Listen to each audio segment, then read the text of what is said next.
యువతి యువకులైన వార్లారా, మిమ్మలను సృష్టించిన సృష్టికర్త అయిన దేవుడు మిమ్మలను తన కోసమే, తన ఆనందం కోసమే సృష్టించుకున్నాడు.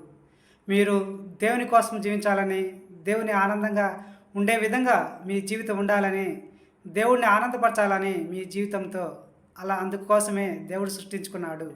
అందుకే మీరు జీవించడానికి అనుకూలమైన శరీరాన్నే దేవుడు మీకిచ్చాడు. మీకు మేలుకరమైన శరీరాన్నే దేవుడు మీకిచ్చాడు.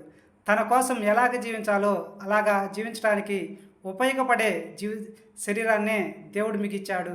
మిమ్మలను పాపంలో పడివేయని శరీరాన్నే దేవుడు మీకిచ్చాడు. మీ శరీరము తనకై తాను పాపంలో పడివేయదు. మీ శరీరము మీకు అనుకూలంగానే ఉంది. మీ చేతిలో ఉన్న సెల్ ఫోన్ ఎలాగైతే మీకు అనుకూలంగా ఉండిద్దో అలాగే మీ శరీరం కూడా మీ చేతిలో ఉన్న సెల్ ఫోన్ లాంటిదే అని నేను మీకు